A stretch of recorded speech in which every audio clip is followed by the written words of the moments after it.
Okay, the time is 7:03 and we are back from a short break. And next we're going to get into item, A7, which is a proposed public hearing on ordinance to update the Shoreline Master Program. And Senior Planner Garrett Jackson is here to present. Welcome, Garrett. Evening, Council. Get this going here.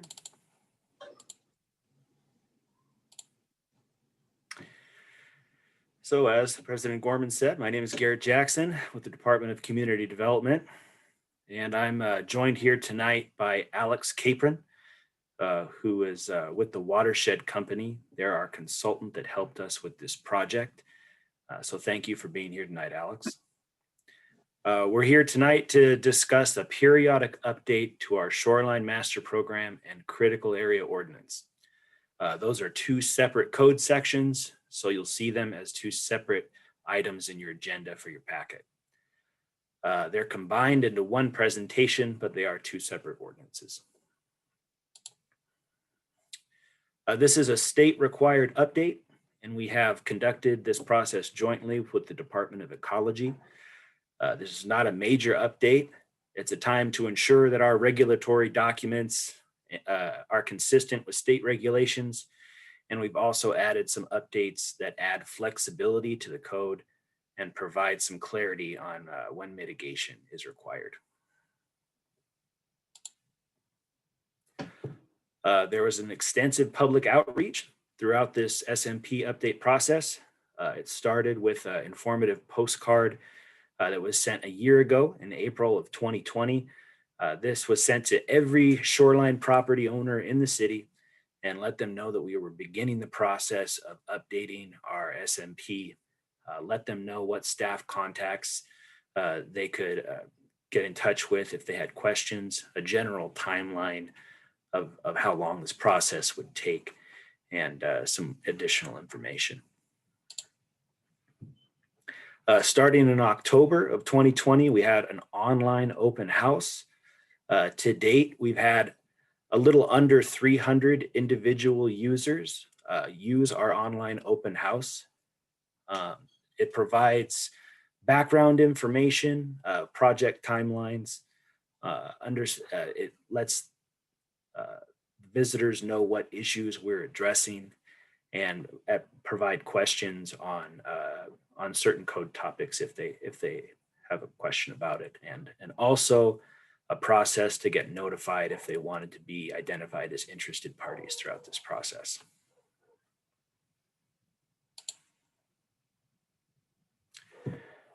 We had 3 planning commission meetings that included 2 workshops, one in September and one in October, and also a public hearing in November.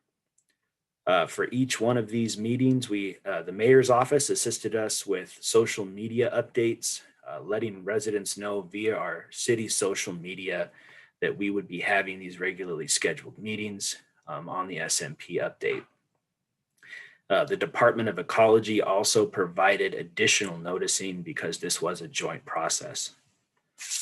Both our online open house and our general shoreline page for the city of Bremerton at every point has included up-to-date documents for our draft shoreline code, our draft critical areas ordinance, initial determination of consistency with the Department of Ecology, our public participation plan, and project packets that included the staff reports and presentations for each one of the Planning Commission meetings.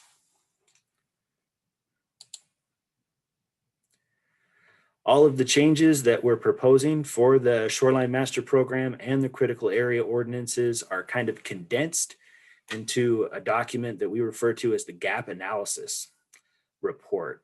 That was created by the Watershed Company, and it provides a brief summary of each code section that we're proposing to change, why we're proposing to change it.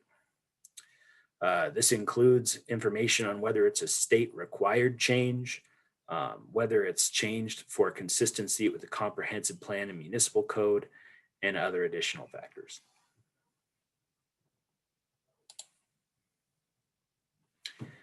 kind of the highlights of the changes that are proposed for development regulations for the Shoreline Master Program, which is agenda item 7, are changing the formatting of the SMP document to improve readability.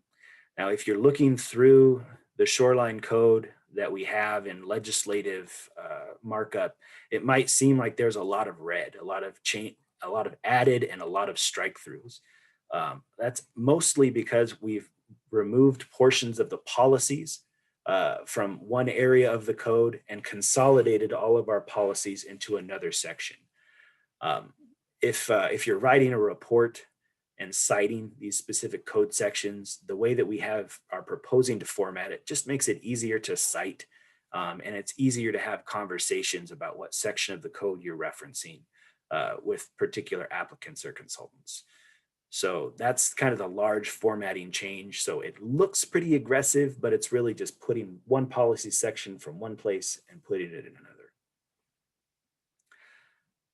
We've added that buffer enhancements are not triggered when buffer impacts are avoided.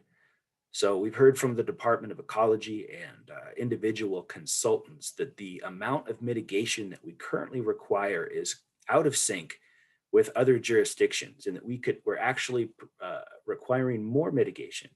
And so we're going more into sync with Kitsap County and other jurisdictions, and that if you are avoiding impacts to your buffer, then you shouldn't have to mitigate and replant your buffer. If you're outside of the buffer, then you shouldn't have to plant the buffer.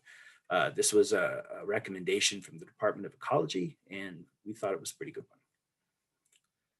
We're also proposing to waive small dollar bonding amounts for single family homes. So a current requirement, if you're on a shoreline or in a critical area, is that you have a bond if you have mitigation to ensure that the plantings that you've installed will be taken care of. And it's just, the bond is kind of a maintenance bond that makes sure that you're going to keep these plants alive, and what you've signed up for as far as mitigation is going to be maintained. A lot of times these small dollar bonding amounts are very hard for individual homeowners to get from a lending institution, and it makes the process a lot more cumbersome. We've heard that time and time again from single family homeowners, and we agree. So we're proposing to add language in the code that the director can waive that small dollar bond requirement in certain cases. We've also are proposing to update our non-conforming structures provisions. So this non-conforming structures are, and we have plenty of them in the city of Bremerton. Most of our, a lot of our buildings were built in the 40s, and so they're built in awkward places.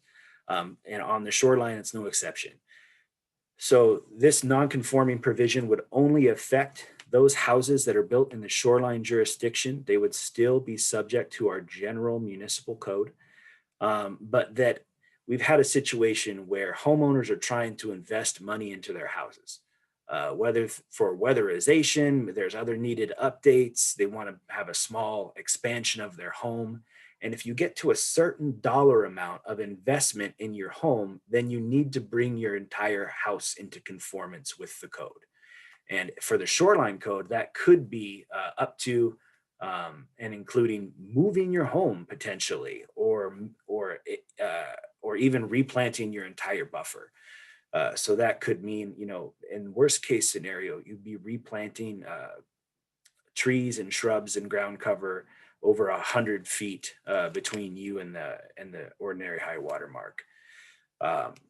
So this was an added provision to ensure that you can make investments in your home and not have to worry about if you're going to reach a certain dollar amount and then decide, well, maybe I won't make that investment in my home because then I'll have to, trigger complete conformance. So as it is now, you would be able to maintain the existing footprint of your home up to and including replacement. So if you are in a certain area, your home is placed today, it can be placed there tomorrow, and that's proposed for an update. There's a couple of small mapping changes. All of the mapping changes are discussed in your packet. A few of them are, there's a small island in Oyster Bay. If you're driving along Marine Drive and you look out toward the water, you might see it sometime. It's just a small island that doesn't, it's lands within the city that doesn't currently have a shoreline designation. So we have proposed a designation of urban conservancy. It's it sounds like it is what it sounds like. It's more protected area. It's a very environmentally sensitive area out there on that island. There is currently no development there. And it is an oversight that it didn't have a shoreline designation before. Another shoreline designation that we're proposing is an isolated designation. So an isolated shoreline designation recognizes that your land, though it may be within 200 feet of the shoreline, which is the shoreline jurisdiction per state code, while you may be within that 200 feet, your parcel is divorced from the shoreline, essentially. There's no connection there. And there are a couple of parcels near Evergreen Park that we're proposing to apply this to. There's a separation of Evergreen Park, and then there's additionally the Sheldon Boulevard there that separate these few parcels from the shoreline. And yet they are barely in the shoreline jurisdiction. So we're proposing to add this isolated designation so that the buffers that would normally apply in these situations don't apply to these parcels that are separated by the park, separated by Sheldon Boulevard.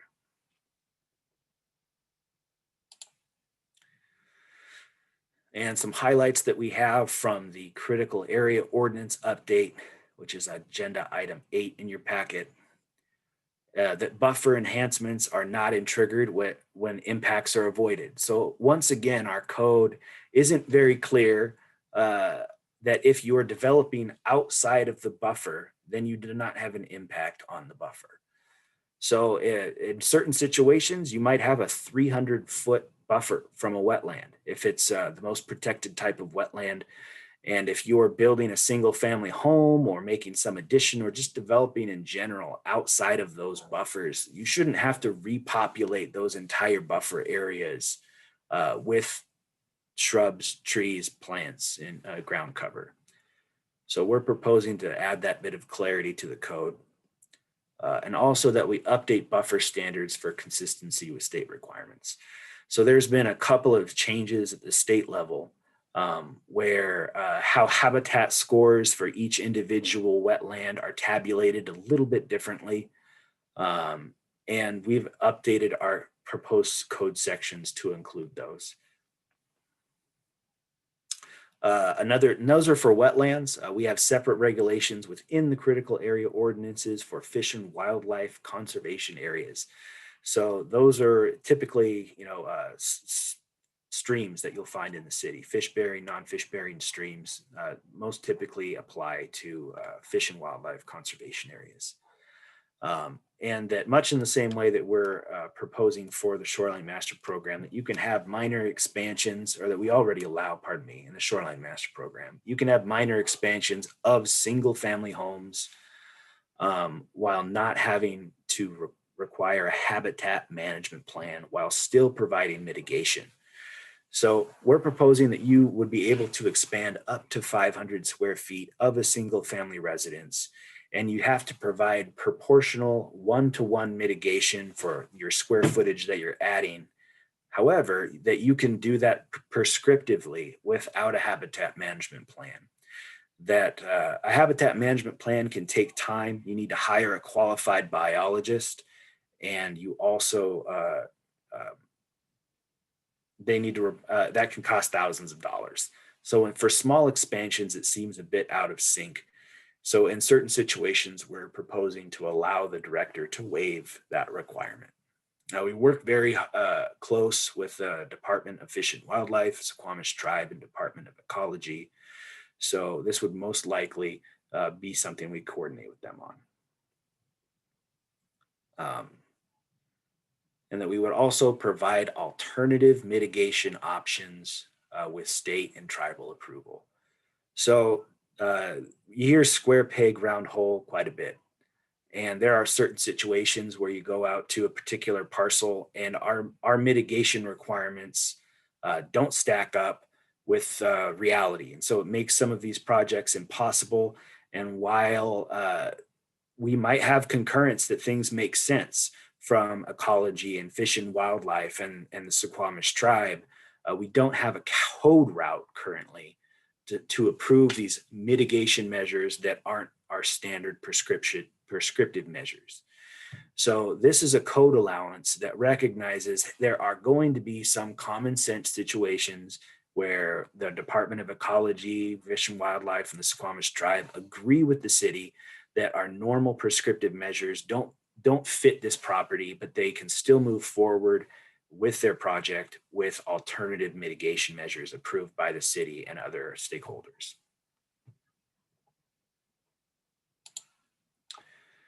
And just a general timeline of this process. As I said before, we've had Planning Commission workshops in September. The online open house opened in October 1. The Planning Commission workshop to review the full amendment was in October of 2020. And our joint ecology and public comment period was in October and November. There's a 30-day comment period for the public and interested parties to comment on our proposed code. And that we had a joint public hearing with the Department of Ecology in November 2020. Our SEPA determination was in December of last year. And we had a submittal of our shoreline code to Ecology in January for them to look over all of our proposed code changes. We got that initial determination of consistency from Ecology back in February. They requested a couple of minor changes that are noted in your packet. We've made those changes, and now the final review of the SMP is before you today and next week. So that is my presentation in case anyone has any questions. Thank you. All right, thanks, Garrett. So now we're open for council discussion. Councilmember Younger.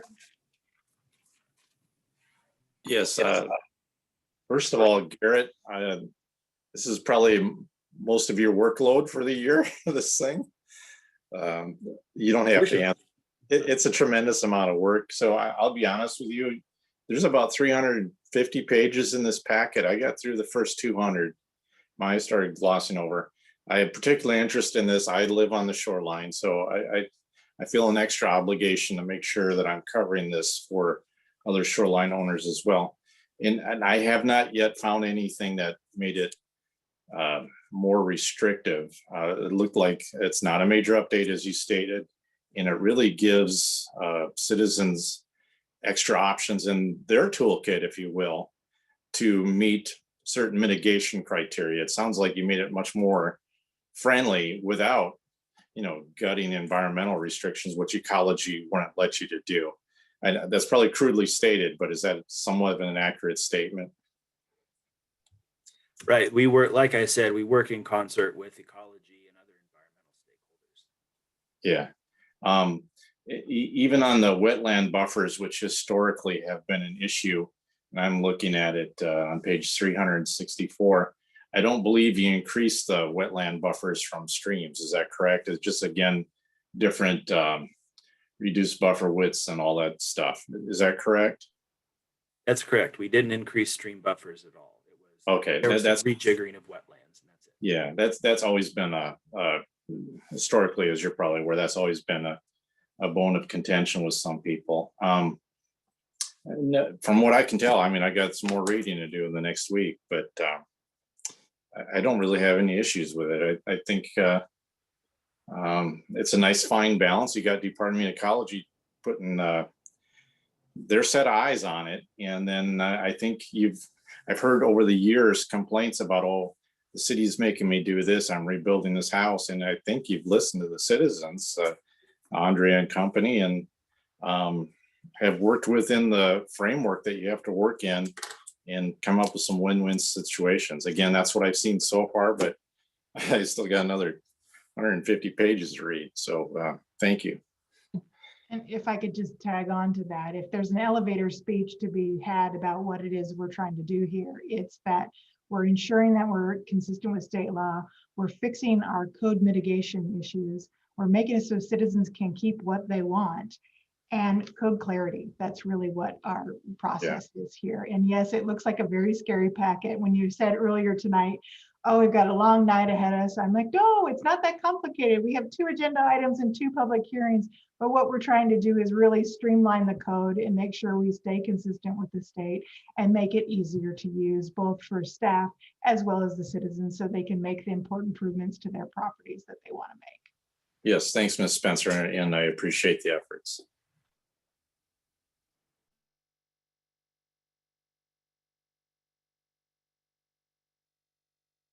Sorry. Okay, next is Vice President Dowgs, followed by Councilmember Simpson. Thank you, Garrett, and all those who worked on this. Like Councilmember Younger said, 300-page document. It's majority of our packet. But I have a few questions. One, if you guys go back to the page 340, which is the maps of the boundaries. Yeah, 340. So the boundaries that we are adding on, and I think is like the pink one a new boundary? It is. It's the isolated designation. So in some cases we have dual designations where there's two lines, and we are adding the pink line for the isolated designation. Okay. The other designation is nearest the parks. So then why would it be go from, well, it has 2, the recreation to the isolated. Why would you add the isolated just because it's not a used area? Sure. No, it's because the recreational designation will stay with Evergreen Park. But the isolated designation specifically applies to the parcels across the street on Sheldon Boulevard. So you probably wouldn't even associate those parcels with being on the shoreline, but they're technically within 200 feet. So that designation just lets everybody know, hey, these are within the 200 feet shoreline designation, but they're not going to be regulated in the same way as if they were properties fronting on the water. So the pink line affects the properties that are along that water side, right? Not on Okay. the non-water side of the street. Okay. And then across it, you've got 2 boundaries, which is the Urban Conservancy and commercial. Is the Urban Conservancy newly added?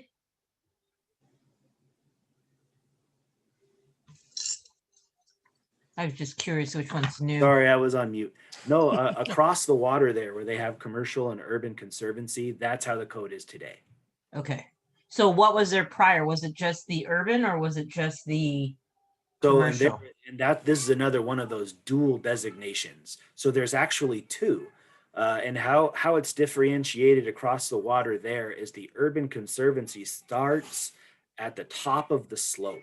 So if you can think over by like the Bay Bowl area, there's a significant slope down to the water. And the urban conservancy area only applies to that slope. That this is a sensitive environmental area. It should be just maintained as vegetation without any kind of development.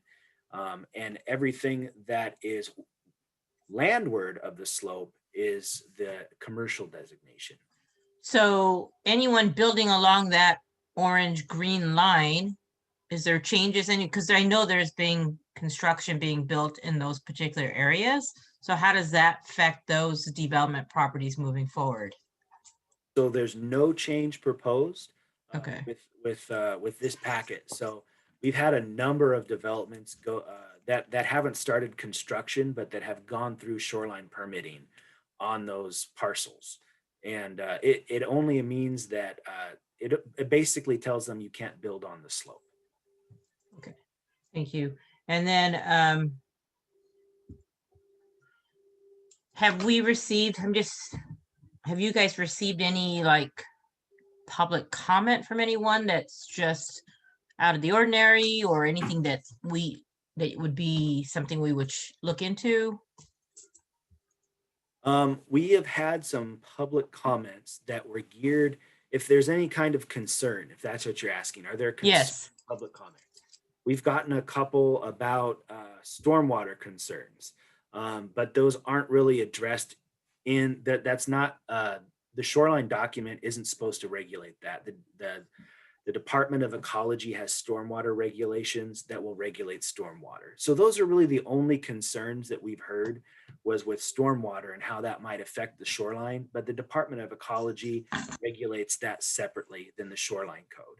So we had a couple of comments that were, we'll pass on to the Public Works Department for their for review of stormwater regulations, but that's kind of a separate topic than the Shoreline Master Program. And then my last question is, now a lot of the changes we made are state mandates or regulations, so we have to coincide with the state. Am I correct? Correct. Thank you so much for the work on that. Appreciate all your work. Thank you. Yep. Thank you to Director Spencer and our planning manager. All right, next up is Councilmember Simpson. And Garrett, just to let you know, your audio kind of trails out sometimes, very rarely, but just sometimes. Hey, Garrett, you've obviously put a lot of work into this. I mean, this is a pretty burdensome, heavy lift for the city. And if we could break away from this kind of agreement, we should run away with like our hair's on fire. This is something that is very burdensome, but I'll step away from that. So do we know who owns the parcel property out off of Marine Drive, the island that's going to be redesignated as an urban conservancy? We do. Okay, so have we been in contact with the property owner? Honestly, that was something that I meant to check up on before we met tonight, and I didn't do that. I believe that we have, but I can confirm that for you before the meeting next week. Okay, yeah, because if it's privately owned and we designate it as an urban conservancy, then basically it can't be developed to put a home on or anything like that, right? Well, it is an independent parcel, so they would probably have some sort of standing to develop it in some minor way. That would probably require, even with the lightest, if it was a single family designation, the single family boundary would likely encompass the entire island. So I think in any instance of us regulating that island, they would probably need what's called a reasonable use exception, which requires a public hearing and consistency with all environmental stakeholders to approve something like that, because it is such an environmentally sensitive area. Once again, I'll follow up with you on that. But I think any designation that we might have attached to it would have had similar outcomes. Okay, yeah, and I know this represents a huge amount of work for you guys, and Andrea, thanks for getting this done. You guys have done a great job on this, but we always have to look at how it affects the individuals, and I think you guys are looking in the right direction on that. Easing the burden on the people, making it easier to actually use the property that we own. These are the things that should have been looked at in the first place, and I think the state really overlooked the individual on this equation. So thanks. All right, any further council discussion on this item? I'm not seeing any takers, so I will share my question. Non-conforming, you mentioned that there was a certain threshold dollar figure that project would have to get to. Would you mind sharing that, or is that different for each project? It is different for each project. It's 75% of the assessed value of the structure. So if we had a remodel project that was a high dollar amount, then we would ask for verification of what the assessed value was and determine if they'd reached the level referred to as substantial destruction, which for retrofitting some of these older homes is not necessarily, it adds up maybe faster than you might think. All right, thank you for the clarification. All right, any final discussion on this? Not seeing any takers, so how would we like, oh, yes, Director Spencer. I'm just asking if the council, are you okay with one presentation and you just open up the public hearing for the SMP next week, and then after that, then open up the CAO public hearing? Are you all right with the one presentation? Yeah, I so far, like, we haven't discussed the next item, but it seems like this is pretty fluid and it all relates to itself. So I like this, the way the direction you're going. And Garrett covered 8 or is it 8 or 7? Then he covered the next item already in his presentation with the wetland setbacks. Yeah, this is perfect. So, all right. It's not consent or general business, it's a public hearing. So we'll skip that portion, and then we'll move on to item A8, which is a proposed public hearing on ordinance to amend chapter 20.14 of the Bremerton Municipal Code entitled Critical Areas to be consistent with the Shoreline Master Program update. Yeah, and so point of order, I think Ms. Spencer said we already covered that. Mr. Jackson talked, that's why I was talking about the setbacks. So we're all good, I think. Okay. I see what you're saying. But when we go to the council meeting next week, we're going to get one presentation, and then we're going to vote on the first public hearing and then the second public hearing. Okay.